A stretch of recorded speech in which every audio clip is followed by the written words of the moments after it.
అనికేత హి అనాహార యత్ర సాయం గృహాశ్చయే తేషాం గృహస్థసర్వేషాం ప్రతిష్ట యోనిరేవచ. యోని అంటే కన్న తల్లి అని అర్థం అండి. యోనిరేవచ అంటే ఏమిటి? కన్న తల్లి కూడా, అంటే అనగా ఆధారం మూలం కూడా గృహస్థులే అన్నమాట. కాబట్టి తలదాచుకోవడానికి ఇల్లు లేనివారు, వెంట ఆహార పదార్థాలు లేనివారు, ప్రొద్దుకూకిన చోటనే పడుకోవడానికి నిశ్చయించుకునేవారు ఎవరు ఉన్నారో వారందరికీ గృహస్థులే ధనం ఇస్తున్నాడు. తల్లి వలె వచ్చిన అతిథులను ఆదరిస్తున్నాడు, సేవలు చేస్తున్నాడు, తప్పక ఆశ్రమం ఇవ్వాల్సిన వాడు అవుతున్నాడు. ఇంత గొప్పతనం ఉంది మరి గృహస్థాశ్రమంలో.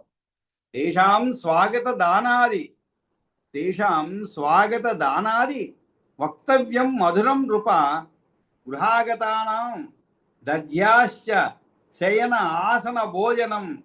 నృపాల గృహస్థులు ఇంకా ఏంటి, తన ఇంటికి వచ్చిన వారికి స్వాగతం చెప్పాలి. తేషాం స్వాగత దానాది, అంతేకాదు అర్ఘ్యపాద్యాదులు సమర్పించాలి. స్వాగత దానాది, ఇంటికి వచ్చిన వారికి స్వాగతం చెప్పడం మొదలుకొని ఇంకా ఏం చేయాలి? వక్తవ్యం మధురం నృప. మధురం నృప, వక్తవ్యం అంటే ఏమిటి? మాటలు చెప్పడం. ఎలా మాటలు చెప్పాలి? మనస్సుకు నచ్చేటట్లుగా మాట్లాడాలి. వచ్చారండి, నమస్కారం అండి, రండి, అలా మాట్లాడాలి. అంతేగాని మళ్ళా వచ్చారా అండి అట్లా అనకూడదు. అంటే ఇంకా అదే చివరిసారి అవుతుందన్నమాట. కాబట్టి వచ్చారా అండి, రండి, చాలా ఆనందం, చాలా ఇంట్లో మీరు చాలా బోరు, ఏదో అలాగా ఆ సంతోషం. అంటే వాళ్ళు ఫీల్ అట్ హోమ్ అంటారు ఇంగ్లీష్లో. అంటే వాళ్ళ సొంత ఇల్లులాగా భావన కలగాలన్నమాట. ఆ విధంగా ఉండాలి ఆతిథ్యం అనేది. గృహాగతానం దధ్యాచ శయన ఆసన భోజనం. ఆసనంపై కూర్చుండ చేయాలి. దధ్యాచ అంటే ఇవ్వడం అనమాట. ఏమి ఇవ్వడం? శయన ఆసన భోజనం. భోజనం పెట్టాలి. పరుండడానికి పక్క ఏర్పాటు చేకూర్చాలి. ఇది అన్నమాట. తేషాం స్వాగత దానాది వక్తవ్యం మధురం నృప. గృహాగతానాం దధ్యాశ్చ శయన ఆసన భోజనం. అతిథిర్యశ్చ భగ్నాసో. సరి అలా చేయలేకపోతే ఏమవుతుందండి? అందరూ అలా చేయలేరు కదండి. అందరూ ఆతిథ్యాన్ని అందించలేరు. అంటే అందించాలంటే మనస్ఫూర్తిగా అందించలేరు. ఇంకేదో తప్పదు కాబట్టి కొన్ని ఉంటాయండి. మనం సేవ చేసేటప్పుడు రకాలు ఉంటారు సేవలో కూడా. ఒకటి మనం ఇష్టపడి చేసే సేవ, ఇంకోటి మనం విధి కాబట్టి చేసేటువంటి సేవ. విధి కాబట్టి అంటే ఏమిటి? ఏదో సంఘానికి భయపడో, లేదో సంఘంలో ఏదో అనుకుంటాను మనం చేయకపోతే, ఈ ముసలానికి చేయకపోతే, అనారోగ్యంతో ఉన్న ముసలానికి చేయ, అది ఒకటి. అలా కాకుండా అయ్యో తన జీవితం అంతా కూడా మనకి అర్పించారు కదా, అలాంటి వాళ్ళకి మనం ఈ చివరి క్షణంలో అండగా ఉండకపోతే ఎలాగా అనేటువంటి భావనతో చేసేటప్పుడు ఆ విధమే వేరుగా ఉంటుంది. ఆ విధం వేరుగా ఉంటుంది అనమాట.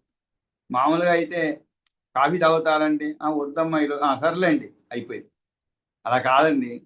అదే బాగా ప్రేమతో చూసుకున్నామండి, అలా తాగకపోతే ఎలాగండి? ఆరోగ్యం అసలు చెడిపోయింది కదా, ఇంకా క్షీణిస్తుంది, ఏదో కొంత తీసుకో. అది ప్రేమ అనమాట, వాత్సల్యం అనమాట. ఆ రెండింటికి అవే తేడా. చేస్తారు, చేసేది చేస్తుంటారు, కానీ ఇంత తేడా ఉంటుందన్నమాట. అందుకే ఇక్కడ చెప్తున్నారు ఏమని? భోజనం పెట్టాలి, పరుండానికి పక్క ఏర్పాటు చేయాలి. అలా చెయ్యలేకపోతే ఏమవుతుంది? అతిథి యస్య భగ్న ఆశో, భగ్న ఆశో గృహ ప్రతి నివర్తతే. గృహాత్ అంటే ఇంటి నుంచి ప్రతి నివర్తతే అంటే ఏంటి? వెళ్ళిపోవడం. నివర్తతే అంటే ప్రతి నివర్తన వెళ్ళిపోతున్నాడు. ఎలా వెళ్ళిపోతున్నాడు ఆయన? అతిథి యస్య భగ్న ఆశో. భగ్న అంటే ఏమిటి? తీరకుండా, పగిడిపోయినా తీరకుండా. ఏమిటి ఆశో అంటే కోరిక తీరక వెళ్ళిపోతాడో. అతిథి ఎవరి ఇంటి నుండి కోరిక తీరక వెళ్ళిపోతాడో ఏం జరుగుతుంది ఆ గృహస్థునకు? దత్వా దుష్కృతం తస్మై. అతడు ఏం చేస్తాడు? దుష్కృతం అంటే ఏమిటి? తన పాపాన్ని ఇచ్చివేస్తాడు. ఎవరు? అతిథి ఇచ్చివేసి పుణ్యం ఆదాయ గచ్చది. పుణ్యాన్ని తీసుకుని వెళ్ళిపోతాడు. అంటే నువ్వు అంతకుముందు ఏదైనా కాస్తో కూస్తో, అది అర్థం అనమాట. కాస్తో కూస్తో పుణ్యం చేసుంటే దాన్ని అంతా కూడా తీసుకుని వెళ్ళిపోతాడు అనమాట. అంటే ఏంటి? నీవు ఎల్లవేళలా కూడా ఇటువంటి పుణ్యకార్యాలు చేస్తూ ఉండాలి. అతిథి అభ్యాగతను చక్కగా చూసుకోవాలి, వాళ్ళకి సంతోషం పెట్టాలి. లేదు అనుకో, నువ్వు చేసిన పుణ్యం అంతా కూడా అతను తీసుకెళ్ళిపోతాడు. నీకేం మిగులుస్తాడు? దుష్కృతం అంటే తన పాపాన్ని ఇచ్చివేసి. కాబట్టి ఈ విధంగా ఇంటికి వచ్చిన అతిథి అనాదరంతో ఇంటి నుండి మరొక చోటికి వెళ్ళిపోతూ తన ఆశను భగ్నం చేసినందున ఇంటి యజమానికి పాపాన్ని ఇచ్చి వెళ్ళిపోతున్నాడు. గృహస్థునికి ప్రతిదినము ఆచరించవలసిన నిత్యకర్మతో భాగమైన అతిథి పూజ చేయని కారణంగా ఈ విధమైన ప్రత్యవాయం పుడుతున్నదనమాట. కాబట్టి పుణ్యమును తాను తీసుకొని అతిథి పూజ చేయడం వల్ల కలిగే పుణ్య విశేషం పుట్టనందువలన పాపమునిచ్చి పుణ్యాన్ని తీసుకొని పోతున్నాడని ఉపచారం మర్యాద రూపంగా చెప్పబడుతున్నది. ఆ తర్వాత అవజ్ఞానం అహంకారో అవజ్ఞానం అహంకారో దంభశ్చయేవ గృహే సతః పరితాపో అపఘాతౌ చ పారుష్యం చ న సస్యతే. సస్యత అంటే చేయకూడదని, నా సస్యత అంటే ఏమిటి? చేయకూడదు, చేయరాదు అనేటువంటి. ఏం చేయకూడదు? అవజ్ఞానం అంటే గృహస్థునకు అతిథిని అవమానించడం కానీ, గృహస్థునికి చేయవలసిన చేయకూడదన్నట్టు పనులు అనమాట.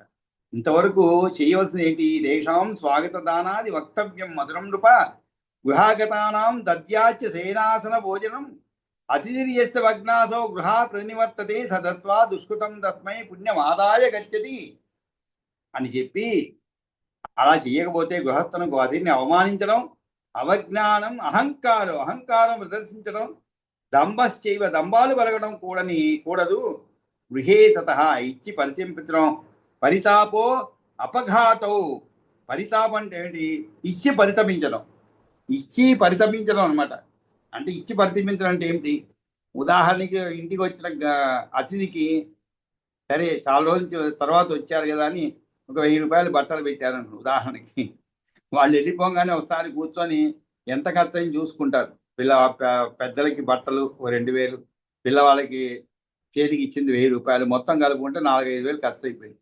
అయ్యో ఇంత ఖర్చు చేశాం, బాధపడకూడదు, పరితపించకూడదు. దానివల్ల ఇవ్వకుండా ఉండొచ్చు, తప్పేముంది? అందుకే చెప్పామన్నమాట, యథాశక్తి అని, శక్తిత అని చెప్పాం. బృహత్తకార్యం అఖిలం కుర్యాత్ భూపాల శక్తిత. కాబట్టి ఇది పరితపించడం అంటే ఇచ్చిన తర్వాత అయ్యో ఇచ్చామే అని పరితపించకూడదు. ఇచ్చేసాం అంతే, అది వాళ్ళ అదృష్టం అనమాట. వాళ్ళు చేసుకున్నటువంటి పుణ్యకారం మీ నుండి అది వాళ్ళకి లభించాలి అంతే.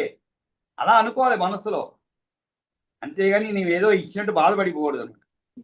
నీ వద్ద నుండి వారు చేసుకున్న పుణ్యం వలన, నీవు చేసిన పుణ్యం వలన వారికి అది అందింది అంతే. దానివల్ల నీకు పుణ్యమే. పరితపిస్తే పుణ్యం రాదు, పాపమే కలుగుతుంది అనమాట. ఇచ్చిన తర్వాత ఆలోచించకూడదు అంతే. ఆ వస్తువు ఏదైనా ఒక వస్తువు ఎవరన్నా అడిగినప్పుడు ఇచ్చేసాం అనుకోండి, వాళ్ళ ఇంటికి పోయినప్పుడంతా దాన్ని చూస్తూ ఉంటే బాధగా ఉంటుంది. అయ్యో ఇచ్చేసా. అది మీ ఇంట్లో ఉన్నంత వరకు మీరు వాళ్ళు పెట్టి దాన్ని ఉపయోగించి ఉండరు. అయినా వాళ్ళకి ఇవ్వంగానే మీరు పోయినప్పుడంతా కూడా అది ఏలాడుతుంటుంది అనుకోండి, ఏ గోడ పైన ఆ వస్తువు, ఏదో డెకరేటివ్ ఐటమ్ అనుకోండి, ఇంకా వాళ్ళ ఇంటికి పోబుద్ది అవ్వదు మీకు. అంటే అంతగా చింతిస్తారన్నమాట, అయ్యో ఇచ్చేసామని. అదే వాళ్ళ వస్తువు తీసుకున్నప్పుడు మనకి ఆ పరితాపం ఉండదు. ఇంకా కొంతమంది ఉంటారు, ఎవరన్నా వస్తువు ఇస్తే అది పెట్టుకొని వాళ్ళు వస్తున్నట్టు దాచిపెట్టేస్తారు, ఎందుకంటే మళ్ళీ అడుగుతారేమో అని. వచ్చిన వాళ్ళు ఎలాగో అడగరు. కొంతమంది అడుగుతారు, ఎక్కడండి ఆ రోజు మీకు అది ఇచ్చాం కనబట్టం లేదే అంట, ఏదో చెడిపోయిందో ఏదో చెప్తారు, భయం అనమాట, మళ్ళీ తీసుకెళ్ళిపోతారేమో. అతిథి చేస్తే భగ్నాసో గృహాదయి అవజ్ఞానం అహంకారో దంభశ్చైవ గృహే సతః పరితాపో అపఘాతౌ చ. అపఘాతం అంటే ఏమిటి? కొట్టడం, దురుసుగా మాట్లాడటం. పారుష్యం చ నా శస్యతే, చేయరాదు అనమాట. దురుసుగా మాట్లాడటం చేయరాదు. ఎస్తు సమ్యక్ కరోతి ఏవం. దురుసుగా అంటే ఏమిటి? వాళ్ళు వచ్చిన వాళ్ళు చిన్నపిల్లలు ఉంటారు, 2-3, ఇద్దరు పెద్దవాళ్ళే. ఆ పిల్లలు ఏదో గొడవ పెడతారు ఇంట్లో. చిన్నపిల్లలు, వాళ్ళకి ఏం తెలుస్తుంది? కొత్త ఇల్లని తెలియదు. మన పిల్లవాడితో కలిసి వాళ్ళు ఆడుకుంటారు, ఏదో దురుసుగా ప్రవర్తిస్తారు. మన పిల్లవాడిని కొట్టడం ఏదో చేస్తాడు ఉదాహరణ. మనం దానికోసం పరుషంగా మాట్లాడకూడదు, అది పిల్లల స్వభావాన్ని వదిలేయాలి అంతే. కాబట్టి దాన్ని దాన్ని ఒక కారణంగా తీసుకొని వచ్చిన వాళ్ళపైన మన జులుం ప్రదర్శించకూడదు అనమాట. అంటే దురుసుగా మాట్లాడకూడదు. పారుష్యం చ న సస్యతే యస్తు సమ్యక్ కరోతి ఏవం యస్సు యహతు. అంటే ఎవడైతే సమ్యక్ కరోతి ఏవం, సమ్యక్ అంటే బాగుగా, కరోతి అంటే చేస్తున్నాడు, అంటే సమస్తమనే సంసార బంధం నుండి విముక్తులు అవుతాడనమాట.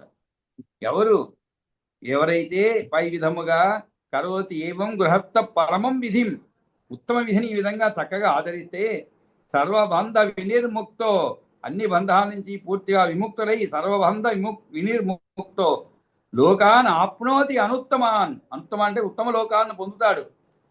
కాబట్టి ఈ విధంగా ప్రవర్తిస్తే ఏ విధంగా ప్రవర్తిస్తే ముందు చెప్పినట్లుగా అంటే గృహస్థులను చక్కగా చూసుకోవడం అదే అండి. అంతేగాని అవమానించడం అహంకారం అది కాదు. చక్కగా చూసుకోవడం, మంచి మధుర వచనములు మాట్లాడటం, మధుర పదార్థాలు పెట్టకపోయినా మధుర వచనములు పలకాలి. వాళ్ళు వచ్చిన దానికి మనం సంతోషపడుతున్నా అనే భావనతో ఉండాలి. అంతేగాని మనం పోయిన దానికి ఎలా వాళ్ళు దుఃఖిస్తున్నారు అనే విధంగా పెట్టకూడదు ముఖం అన్నమాట.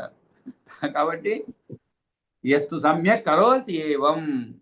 కాబట్టి పై చెడు గుణాలు లేకుండా ఏ గృహస్థుడు అయితే అతిథి పూజ అనే పరమ మర్యాదను శ్రద్ధతో పాటించుతాడో అతడు తనైన పురాకృత జన్మల్లోని కర్మబంధాలన్నింటినీ తెంపుకొని సాటి మేటి లేని లోకాలు వెళుతాడు. కాబట్టి అహంకారం అంటే తానే అదుగుడనే బుద్ధి అన్నమాట. దంభం అంటే ఏమిటి? లాభము ఖ్యాతి కొరకు ధర్మకార్యమును ఆచరించడం దంభం అంటే. పరితాపం అంటే ఏమిటి? వ్యర్థంగా ఇచ్చినాను కదా అని గొప్పగా పెద్దగా బాధపడరు. ఉపఘాతం అంటే ఏమిటి? ప్రతిఘాతం అంటే ఎదురు దెబ్బ తీయడం, లేక కొట్టడము, తాడనము, పారుష్యము, నిష్ఠూరంగా వ్యవహరించడం, ఇవన్నీ చేయకూడదు అన్నమాట. ఆ తర్వాత వయఃపరిణతౌ రాజన్ కృతకృత్యో గృహాస్త్రమి పుత్రేషు భార్యాం నిక్షిప్య వనం గచ్చే సహైభవా. అయిపోయింది. ఇంకా చక్కగా గృహస్థాశ్రమం నిర్వహించారు. వయసు పైన పడుతున్నది. ఇంకెవరన్నా ఇంటికి వస్తే కూడా గృహస్థాశ్రమంలో చేయవలసిన ధర్మాలు పూర్తిగా చేయలేరు. అంతే కదండి.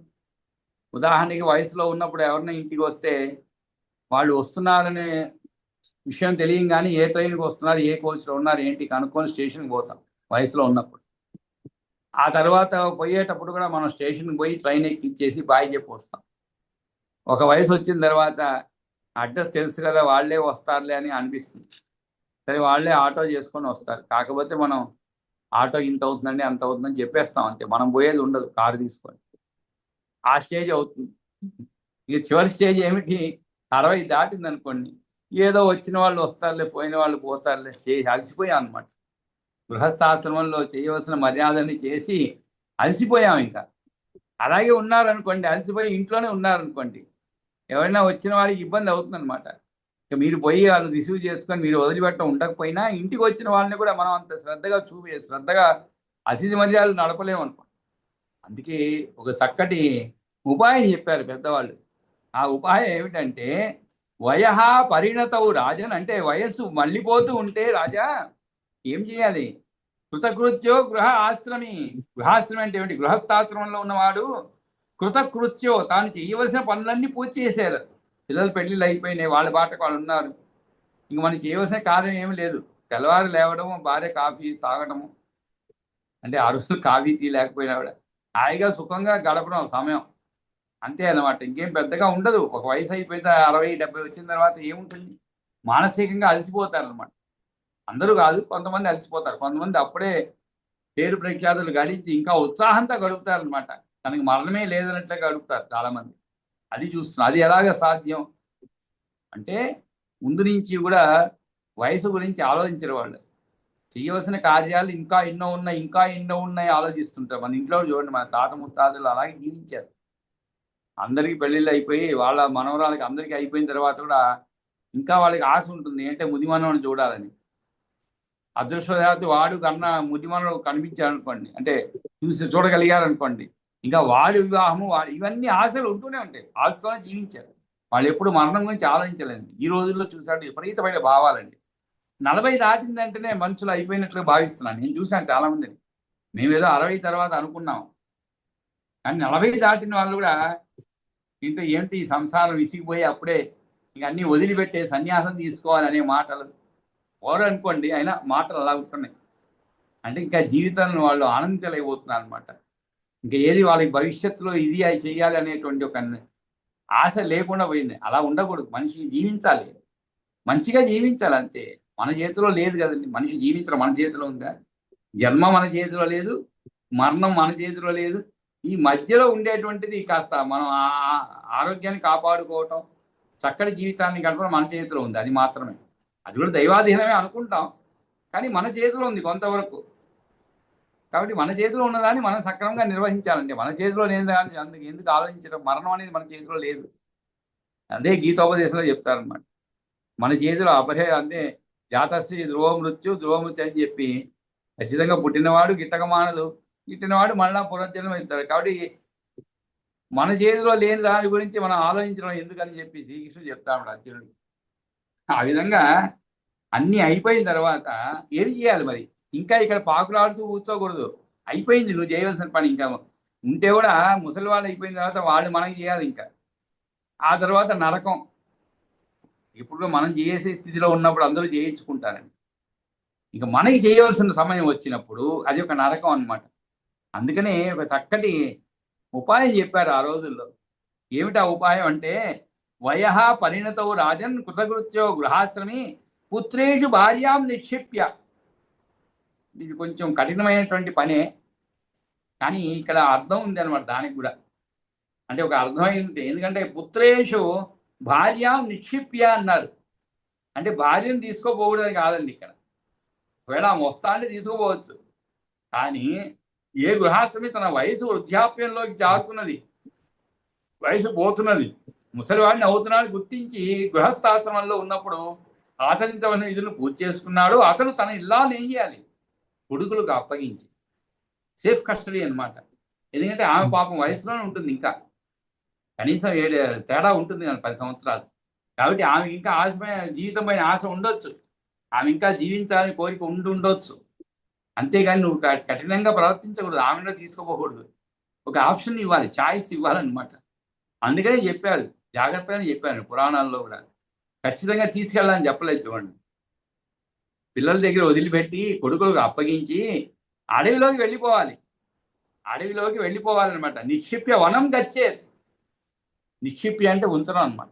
అక్కడ ఉంచేసి పిల్లల దగ్గర తాను మాత్రం వెళ్ళిపోవచ్చు. లేదా భార్యని తీసుకొని అయినా వెళ్ళిపోవాలి. గచ్చే సహైవవా. సహైవ అంటే ఏమిటి? సహ ఏవ. సహ అంటే కూడి అనమాట. సహ ఏవ అంటే ఏంటి? కూడి. భార్యతో కూడినా పోవచ్చు. లేదు ఆమె రాను, నాకు ఇంకా చాలా పనులు ఉన్నాయి, మీరు ముసలివాళ్ళు, నేను ఇప్పుడు మీతో పాటు వస్తే మీరేముంది 4-5 సంవత్సరాలు బతుకుతారు అడవిలో, తర్వాత నాకైతే ఏం కావాలి, నాకు ఇంకా వయసు ఉన్నది, మీకంటే 7 సంవత్సరాలు చిన్నవా అని చెప్పి నేను ఇక్కడే ఉంటానులేండి, మీరు పోయి రండి అని చెప్పొద్దు. పోయి రండి కాదు, పొండి అని. అలాంటప్పుడు ఏం చేయాలి? ఆమె కోరిక మన్నించాలి. అర్థం ఉంది కాబట్టి ఆమె కోరిక మన్నించాలన్నమాట. మన్నించి పిల్లల దగ్గర వదిలిపెట్టి కొడుకులకు అప్పగించి అడవిలోకి వెళ్ళిపోవాలి. జీవితం అక్కడ గడపాలి.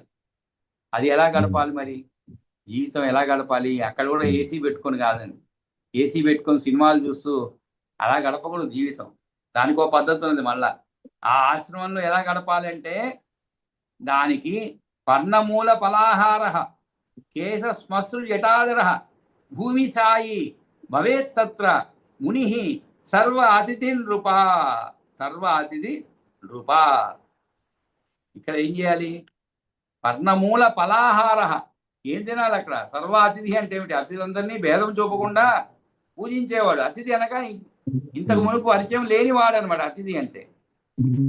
అంటే కొంతమంది ఉంటారండి, ఎక్కడ పోయినా వస్తూనే ఉంటారు వాళ్ళకి బంధువులు. అదే జరుగుతుంది. ఎందుకంటే ఆతిథ్యం అంత గొప్పగా ఉంటుంది అనమాట.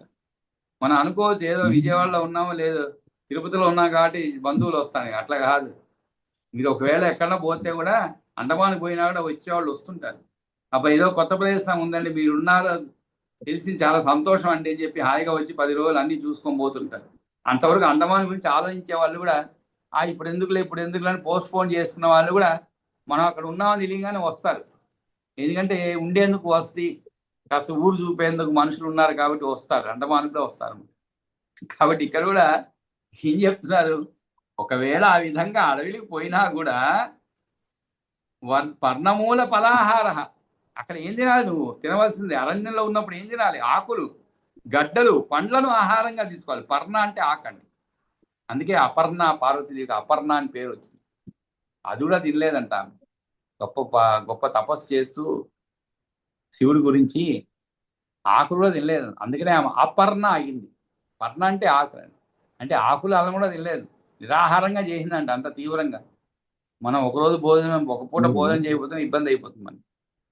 అటువంటిది అపర్ణ అని పేరు. కాబట్టి ఇక్కడ పర్ణమూల ఫలాహార, కందమూలాలు పండ్లు ఆహారంగా భుజిస్తూ కేశ శ్మశ్రు జటాధర. కేశ అంటే ఏమిటి? జుట్టు, తల జుట్టు. శ్మశ్రు అంటే గడ్డం అండి.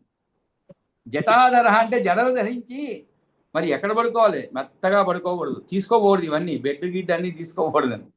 అక్కడ ఎక్కడ పడుకోవాలి? భూమి సాయి. సాయి అంటే నిద్రించేది, నిద్రించువాడు అని అర్థం. భూమి సాయి అంటే ఏమిటి? భూమి పైన మాత్రం నిద్రించాలన్నమాట. అంటే నేల మీద మాత్రమే పరుంటూ మునివృత్తిని స్వీకరించి అతిథులందరినీ సత్కరించాలి. భవేత్ తత్ర ముని సర్వ అతిథి నృప. భవేత్ అంటే అవ్వాలి అని అర్థం.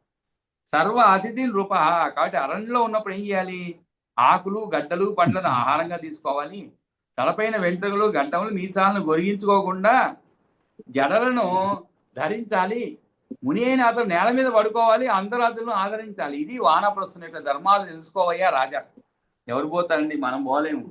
మనం ఎంత విసుక్కున్నా కూడా ఈ ఇంట్లోనే సుఖం ఉంటుందన్నమాట. ఒక వయసు వచ్చిన తర్వాత ఇంట్లోనే సుఖం. ఎందుకంటే మనం తెల్లవారు లేచిన నుంచి ఒక భయంగా ఉంటుంది లోపల. ఏ సమయానికి ఏమవుతుందో తెలియదు మనకి. బెడ్ నుంచి లేస్తామో లేదో తెలియదు. పొద్దున పడుకునేప్పుడు పడుకుంటాము, కానీ పొద్దున లేస్తామో లేదో తెలియదు. లేచేటప్పుడు ఇబ్బంది రావచ్చు, లేచిన తర్వాత పడిపోవచ్చు. ఇవన్నీ చూసి మనం ఎక్కడ పోలేము. ఇంట్లోనే ఎంత తిట్టినా వాళ్ళు, ముసలి వాళ్ళు ఎంత తిట్టినా వాళ్ళు ఇంట్లోనే గడపాలి, అంతే, వేరే మార్గం లేదు. ఇంకా వాళ్ళు తీసుకొని పోయి ఎక్కడో వృద్ధాశ్రమంలో వదిలితే తప్ప, లేకుంటే ఇక్కడ ఉండే సుఖం ఇక్కడే ఉంటుంది. మనుషులన్నా కనబడుతుంటారు కాస్త. కానీ ఈ రోజుల్లో మంచి వృద్ధాశ్రమాలు కట్టారండి. రిటైర్ అయిన వాళ్ళకి, ఓల్డ్ పీపుల్కి మంచి కాలక్షేపం.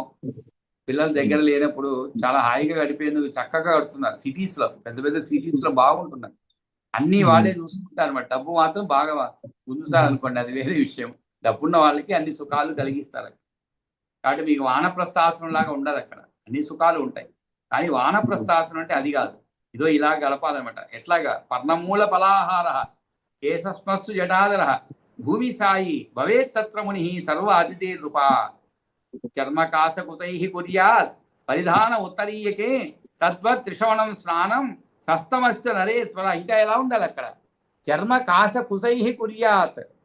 చర్మకాశ కుశై అంటే ఏమిటి? చర్మ అంటే చర్మం, కాశ అంటే రెల్లు, అంటే కుశ అంటే దర్భలు. వాటితో చేసినటువంటి వస్త్రాన్ని, నేసిన వస్త్రాన్ని ధోవతిగాను ఉత్తరీయంగాను ధరించాలి. ఉదయం, మధ్యాహ్నం, సాయం సమయాల్లో అతనికి స్నానం మిక్కిలి ప్రశస్తమైనది. తద్వత్ అంటే అదే విధంగానే శ్రీషవణం. స్న అంటే స్నానం చేయడం అని అర్థం. స్న అంటే త్రిషవణం అంటే, త్రిషవణం అంటే ఏమిటి? 3 సార్లు స్నానం చేయడం. త్రి అంటే 3 అని. త్రిషవణం స్నానం అంటే 3 సార్లు స్నానం చేయడం. అతనికి శస్తం అస్య నరేశ్వర. అతనికి స్నానం మిక్కిలి ప్రశస్తమైనది. స్నానం చేయడా వద్దంటే కూడా చేస్తాడండి. ఎందుకంటే ఈ విధంగా మరి జడలు పెంచేస్తే ఎలా ఉంటుందండి? చీదరగానే ఉంటుంది కదా. శుభ్రంగా గుండు కొట్టించేసుకొని గడ్డం గీకేసుకుంటే హాయిగా ఉంటుంది స్నానం చేయకపోయినాడు. మరి ఇవన్నీ ఏం చెప్పారు? అది కూడా భూమి సాయి భవేత్ తత్ర అని చెప్పి కేశస్మస్తు జటాధర అన్నారు. అంటే ఏమిటి? జుట్టు, గడ్డము, జడలు ధరించి ఉండాలి. నేల మీదే మాత్రమే పరుంటూ, పక్కేం వేయకూడదు, నేల మీదే పడుకోవాలి. అంటే ఏమిటంటే ఒక వైరాగ్యం అనమాట. మన ఇంట్లో ఉండి కూడా వైరాగ్యాన్ని పాటించవచ్చండి. అదేం గొప్ప విషయం కాదు, పాటించవచ్చు మనం కూడా ఇంట్లో. నెమ్మదిగా ఒక వయసు వచ్చింది అనుకోండి, 65 వచ్చింది అనుకోండి ఉదాహరణకి, నెమ్మదిగా పాటించవచ్చు. అంటే ఇంట్లో వాళ్ళని ఎక్కువ వేధించకుండా, మన ఇంద్రియ నిగ్రహం ఉందనుకోండి, ఇంట్లో వాళ్ళని ఎక్కువ వేధించాం మనం. ఉదాహరణకి వయసులో ఉన్నప్పుడు రోజు ఏం టిఫిన్ కావాలి మీకు అనేది ముందు రోజు చెప్తారు మీరు. సాయంత్రం ఆఫీస్ నుంచి రాగానే రేపు నాకు అది పెట్టి ఇది పెట్టి అని చెప్తుంటారు. రిటైర్ అయిపోయారు అనుకోండి, నెమ్మదిగా మార్చుకోవాలి. అది తప్పు కాదు, అది తప్పేమి లేదు దాంట్లో. ఇంద్రియ నిగ్రహం అంటే అదే. మరి అనుభవించాం, 60 సంవత్సరాలు అయిపోయింది, అనుభవించాం అన్నీ. కానీ నెమ్మదిగా మార్పు కోరుకోవాలన్నమాట. అంటే ఇతరులకు ఇబ్బంది పెట్టకుండా మనం జీవితం గడపాలి. ఆ రోజుల్లో మీకు సమయానికి కాఫీ కిఫీ అన్నీ అందేది. ఏ సమయానికి 10కో 11 ఆఫీసులో. మరి ఇప్పుడు ఇంట్లోనే ఉంటారు. మరి ఇంట్లో వాళ్ళు అన్నిసార్లు అందించాలంటే ఇబ్బంది కదండి. ఆఫీసులో అయితే ఆఫీస్ బాయ్ ఉంటాడు, అందిస్తాడనమాట సమయానికి. కాబట్టి అది కూడా మీరు ఇంద్రియ నిగ్రహం ప్రదర్శించాలన్నమాట. ఆ విధంగా ఇంట్లో ఉండి కూడా మనం ఇటువంటి వానప్రస్థాశ్రమంలో ఇంత కఠినమైన నియమాలు కాకపోయినా కొన్ని మనం పాటించవచ్చు అనమాట. అన్ని విషయాల్లో కూడా, ఆహార విషయంలో, దుస్తుల విషయంలో కానీ అన్ని విషయాల్లో మనం పాటించవచ్చు నెమ్మదిగా. ఇవన్నీ ఏమి లేదండి, మనం ఎక్కువ బాధపడకుండా ఉండడానికి అంతే. అయ్యో అది లేదు ఇది లేదని బాధపడకుండా ఉండదాని కోసం ఇవన్నీ మనం ఆచరణలో పెట్టుకున్నాం అనుకోండి, ఏది లేకుండా బాధ లేదు మనకి. ఏదో వాళ్ళు ఇంట్లో వాళ్ళు చేసుకుని పెడతారు కదండి, అది తినడం అంతే. అలా ఉండొచ్చు మనం. అంటే సౌకర్యం ఉంటే అన్ని సౌకర్యాలు అనుభవించవచ్చు. సౌకర్యం లేనప్పుడు వాటి గురించి ఆలోచించకుండా ఈ విధంగా జీవితాన్ని గడపాలన్నమాట. ఆ తర్వాత చర్మం, రెల్లు, దర్భంతో చేసిన వస్త్రాన్ని ధోవతిగాను ధరించాలని చెప్పడము. చర్మకాశ కుశైపుర్య త్రిసవనం అంటే ప్రాతర్, మధ్యాహ్న, సాయం సమయాల్లో 3 సార్లు స్నానం చేయడం అనమాట. అభ్యాగతులు అంటే ఏమిటి? చాలా దూర ప్రదేశం నుండి వచ్చిన తెలియని అతిథి అనమాట. కాబట్టి ఓ నరేశ్వర, వానప్రస్థుడు జింక చర్మము లేక కాసె గడ్డి మరియు ఆ గర్భంతో తయారు చేసిన ధోవతి ఉత్తరీయాన్ని కట్టుకోవాలి. అట్లాగే ప్రతిదినము 3 సంధ్యల్లో స్నానాలు చేయాలి. ఇది మీరు కావాలన్నా వద్దన్నా కూడా మారిపోతుందండి. మీరు ఉద్యోగం చేసేటప్పుడు మంచి సూట్ వేసుకొని, టై వేసుకొని చాలా చక్కగా పోతారు. రిటైర్ అయిన తర్వాత ఎక్కడికి పోతారు? ఎక్కడికి పోరు, ఇంట్లోనే ఉంటారు. ఒక ప్యాంటు షర్టు తీస్తే నెల వస్తుంది. అంటే స్వానుభవము ప్లస్ అందరి అనుభవం అదే ఉంటుందండి. ఆ రోజుల్లో అయితే 3 రోజులు ఒకసారి, 2 రోజులు ఒకసారి డ్రెస్ మార్చాల్సింది ఆఫీస్ కాబట్టి. అంటే నేను అనేది ఏంటంటే మరీ చర్మం, రెల్లు, దర్భలతో ధరించకపోయినా కూడా మార్పు అనేది వచ్చేస్తుంది. మనం కూడా వానప్రస్థం అంటే ఇదే అనుకోవచ్చు మనం. ఆ తర్వాత దేవతాభ్యర్చనం, హోమ, సర్వాభ్యాగత పూజనం, భిక్షాబలి ప్రదానం చ శస్తమశ్చ నరేశ్వర. నరాధిప, దేవతను విశేషంగా పూజించడం, దేవతాభ్యర్చనం, హోమం, అభ్యాగతులు అందరినీ అర్చించడం, సర్వ అభ్యాగత పూజనం, భిక్షాబలి ప్రదానం చ శస్తం అస్య నరే. శస్తం అంటే ఏమిటి? శ్రేష్టమైన నరేశ్వర. వన్యస్నేహేన గాత్రాణం అభ్యంగచాస్తి సత్యతే తపస్యతశ్చ రాజేంద్ర శీతోష్ణాది సహిష్ణుత. ఏమిటి మరి వానప్రస్థానం ఎంత కఠినం చూడండి. అడవిలో దొరికే నూనెలతో దేవతాభ్యర్చనం, హోమ, సర్వాభ్యాగత పూజనం, భిక్షాబలి ప్రదానం చ శస్తమశ్చ నరేశ్వర. వన్య స్నేహేన. స్నేహం అంటే తైలం అండి, ఆయిల్ అనమాట స్నేహం అంటే. ఇక్కడ వన్య స్నేహేన అంటే అడవిలో లభించే నూనె, అంటే గార చెట్ల గింజల నుండి తీసిన నూనె మొదలైన వానితో తపస్యత అంటే తపస్సు చేస్తుండేవాడు. కాబట్టి అడవిలో దొరికే నూనెలతో వన్య స్నేహేన గాత్రాణం. గాత్రం అంటే శరీరం అండి. గాత్రాణం అంటే శరీరం యొక్క భాగములు అని అర్థం అంట. శరీర భాగములు అంటే లిమ్స్ అనమాట. వాడిని గాత్రాణం అభ్యంగశ్చ అస్య సస్యతే అంటే ఉత్తమం. అంటే ఏమిటి? తలంటు స్నానం చేయడం ఉత్తమం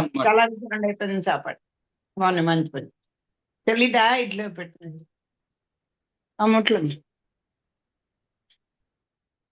తపశ్చదస్య రాజేంద్ర శీతోష్ణాది సహిష్ణుత. శీత ఉష్ణ ఆది, అది శీతోష్ణాది సహిష్ణుత అంటే ఏమిటి? భరించడం అంటే ఏమిటి? శీతోష్ణాలు ఉన్న ద్వంద్వాలను ఓర్చుకుంటూ అతను తపస్సు చేయాలి.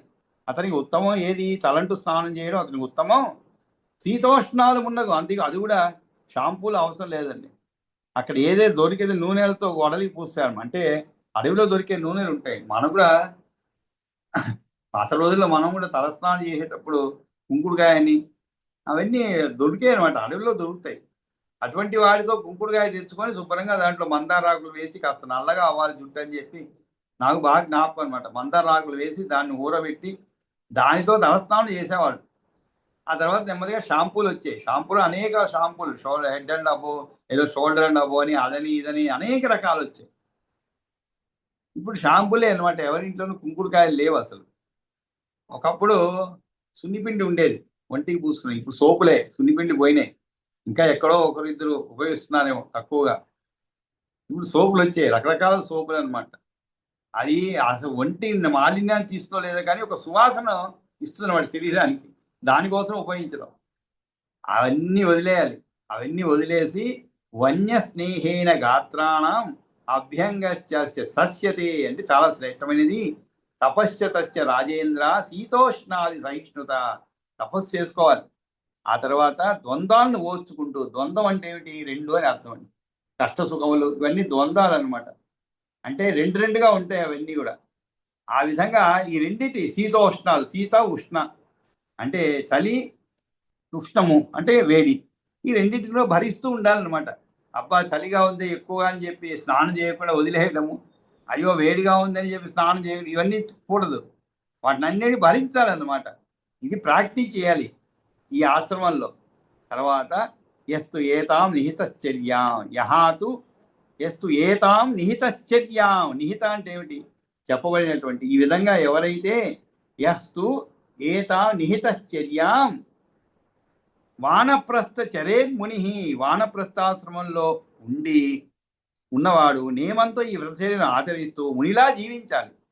సా దహతి అగ్నివత్ దోషాన్. అప్పుడు అతడు అగ్నిలా, స దహతి అగ్నివత్ దోషాన్. అగ్నివత్ అంటే ఏమిటి? అగ్నిలాగా దోషాలను దహించి వేస్తాడు, దహింపజేసుకొని శాశ్వతమైన లోకాన్ని జయిస్తాడు. జయే లోకాంచ శాశ్వతాన్. ఆ వానప్రస్థాదులు ఈ విధంగా ఎవడైతే శాస్త్రం బోధించే రీతిలో చర్యలు చేపట్టి ముని మౌనమును దాల్చి అయి ఉండేటువంటి వానప్రస్థు నిష్ఠగా కొనసాగుతాడో అతడు తన దోషాలను అన్నిటినీ అగ్ని వలె కాల్చివేస్తాడు. మరియు ఎల్లకాలము నిలిచి ఉండేటువంటి శాశ్వతమైన లోకాలను గెలుచుకుంటాడు. తనువు చాలించిన తరువాత ఆ లోకాల్లోనికి వెళ్ళిపోతాడు. ఆ తరువాత చతుర్దశ ఆశ్రమో భిక్షో ప్రోచ్యతేయో మనీషిభిః తస్య స్వరూపం గదతో మమ శ్రోతుం నృపార్హసి. మమ శ్రోతుం నృప అర్హసి అంటే ఏమిటి? చతుర్దశ ఆశ్రమో భిక్షో. నృపాల మహాజ్ఞానులు 4వ ఆశ్రమాన్ని భిక్షుకాశ్రమం అంటారు. దాని స్వరూపాన్ని నేను తెలియజేస్తాను. తస్య స్వరూపం గదతో మమ శ్రోతుం నృప అర్హసి. అర్హసి అంటే ఏమిటి? నీవు అర్హుడై ఉన్నావు. దేనికి? నీవు సావధానంగా వినడానికి అర్హుడై ఉన్నావు అని చెప్పి పుత్ర ద్రవ్య కలత్రేషు త్యక్త స్నేహో నరాధిప.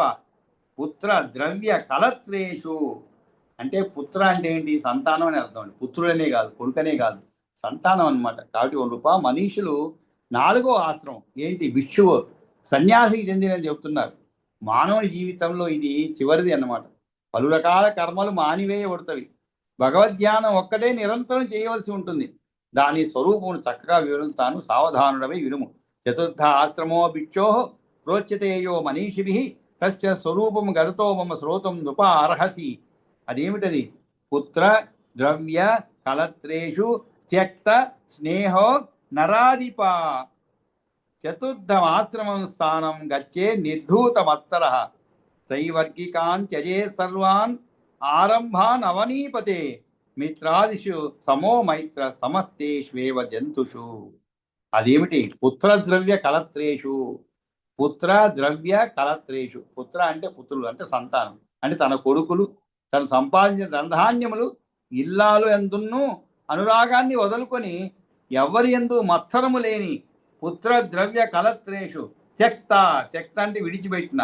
స్నేహం అంటే ఏమిటి? అనురాగం. స్నేహం అంటే స్నేహో నరాధిప.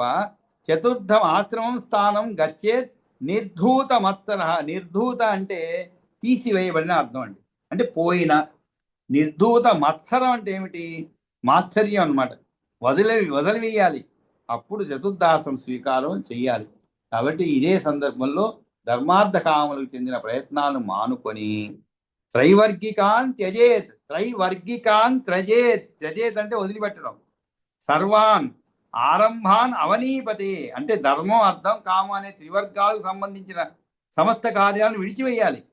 మిత్రాదిషు సమో మైత్ర. మిత్రుడు శత్రువు మున్నగు. మిత్రాదిషు సమో మైత్ర సమస్తేష్వేవ జంతుషు. సమస్తు ఏష్వేవ జంతుషు అంటే ఏమిటి? ఆ శత్రువు మున్నగు వారి ఎందు స్నేహభావం కలిగి ఉండాలి. సమస్త జంతువుల ఎందుకు కూడా సమబుద్ధి కలిగి మెలగాలి అన్నమాట. కాబట్టి ఈ విధంగా తన కొడుకులు, తన సంపాదించిన ధనధాన్యములు, ఇల్లాలు అందును అనురాగాన్ని వదులుకొని ఎవరి ఎందు మత్సరం లేని 4వ ఆశ్రమంలో ప్రవేశించాలి. ఇదే సందర్భంలో ధర్మార్థ కామములకు చెందిన ప్రయత్నాలను మానుకోవాలి. మిత్రులు శత్రువులను సమభావన పొందాలి. చేతతో చూపాలి. సమస్త జంతువుల ఎందును కూడా మిత్రధర్మాన్ని పాటించాలి. జరాయుజ అండజాదీనాం జరాయుజ అండజ ఆదీనాం వాంగ్ మనఃకాయ కర్మభిః యుక్త కుర్విత న ద్రోహం సర్వ సంఘాంచ వర్జయేత్. ఇక్కడ ఇంకో పదం ఉపయోగించారు, సర్వ సంఘాంచ. అంటే సర్వ అంటే అన్ని, సంఘం అంటే ఎప్పుడు కలిసి ఉండాలి కోరిక అండి సంఘం అంటే. కాబట్టి ఇక్కడ జరాయుజాలు, తర్వాత అండజాలు, స్వేదజాలు, వాంగ్ మనక్కాయ కర్మభి ఉద్భిజాలు అనే 4 విధాల ప్రాణులపై కూడా మనస్సు, వాక్కు, శరీరం, కర్మల ద్వారా ఏ విధమైనటువంటి హాని చేయకూడదు. యుక్త కుర్మిత నద్రోహం సర్వసంగాన్ని అన్నిటితోనూ కూడా సన్నిహిత బంధం విడిచివేయాలి. సన్నిహిత బంధం విడిచివేయాలంటే అర్థం ఏంటండి అంటే ఇప్పుడు కూడా ఎక్కువ బంధం ఉండకూడదండి. ఎవరిపైనా సరే, పిల్లలపైన కానీ, భార్య పైన కానీ, తల్లిదండ్రుల పైన కానీ. అంటే బంధం ఉండకూడదని ఎక్కువ అంటే ఏమిటి అర్థము? మరీ ఎక్కువగా వారి గురించి తప్పించిపోకూడదు అనమాట. కొంతమంది ఉంటారు, అయ్యో నా పిల్లలు నా పిల్లలు నా పిల్లలు అంటుంటారు. వాళ్ళు పెళ్ళైపోయి వాళ్ళకి సంతానం కలిగిన వాడు ఇంకా మా అమ్మాయి మా అబ్బాయి మా అమ్మాయి మా అబ్బాయి అంటుంటారు. అది ఉండకూడదు అనమాట. ఉండాలి నేను అనురాగం. అందుకని ఇక్కడ సర్వ సంఘాంచ వర్జయేత్ అంటే విడిచిపెట్టాలన్నమాట. అప్పుడే మనం సుఖంగా ఉండగలుగుతామండి. ఎక్కువ ప్రేమలు పెంచుకుంటూ పోతే వాళ్ళకేమో కానీ మనకి సుఖం ఉండదన్నమాట. ఎప్పుడు అదే ఆలోచనలు ఉంటాం. ఏకరాత్రి తిథిర్గ్రామే పంచరాత్రి తిథి పురే. అంతేకాదు, గ్రామంలో ఒక రాత్రి ఉండాలి. ఒక గ్రామంలో అంటే ఒక రాత్రి మాత్రమే ఉండటం మొదలు వాని ఎందుకు కూడా విశేషం చెప్తున్నాడు. ఏకరాత్రి తిథి అని అంటే ఒక రాత్రి ఉండాలి గ్రామంలో. పురంలో 5 రాత్రులు చొప్పున ఉండాలి. పంచరాత్ర తిథ పురే. ఏ చోట ఎవరెందు ప్రీతి కాని తదాతిష్టేర్ యథా ప్రీతి ద్వేషోడ అత్య జాయతే. ద్వేషం కానీ కలగకుండా మెలగాలన్నమాట. ప్రీతి కానీ ద్వేషం కానీ. ద్వేషం ఎందుకు కలుగుతుందండి? ఎవరైనా సరిగా చూసుకోలేదండి. మీరు ఎవరింట్లో ఉన్నారు, సరిగా చూసుకోలేదు, ద్వేషం కలుగుతుంది కదండి. అది ఉండకూడదు అనమాట. ఏదో వాళ్ళ సౌకర్యం లేదు, వాళ్ళు సరిగా చూసుకోలేదు అంతే, వదిలిపెట్టాలన్నమాట. ఎక్కువ బాగా చూసుకున్నారు అందుకని పొంగిపోయి వాళ్ళని ఎక్కువ పొగడడం ఇవన్నీ ఉండకూడదు అనమాట. కాబట్టి ఈ విధంగా సన్యాసాశ్రమం స్వీకరించిన వాడు జరాయుజం అంటే ఏమిటి? తల్లి కడుపులో మావి ఎందు కొన్ని నెలలుండి పుట్టిన ప్రాణులు అనమాట. మనుష్యుడు, పశువులు. అండజం అంటే ఏమిటి? గుడ్డులో ఉండి పుట్టది. ఇక్కడ జరాయుజం అని చెప్పండి. జర ఆయుజ అంటే జరాయుజం అంటే ఏమిటి? తల్లి కడుపులో మావి ఎందు కొన్ని నెలలుండి పుట్టిన ప్రాణులు మనుష్యులు అనమాట, పశువులు.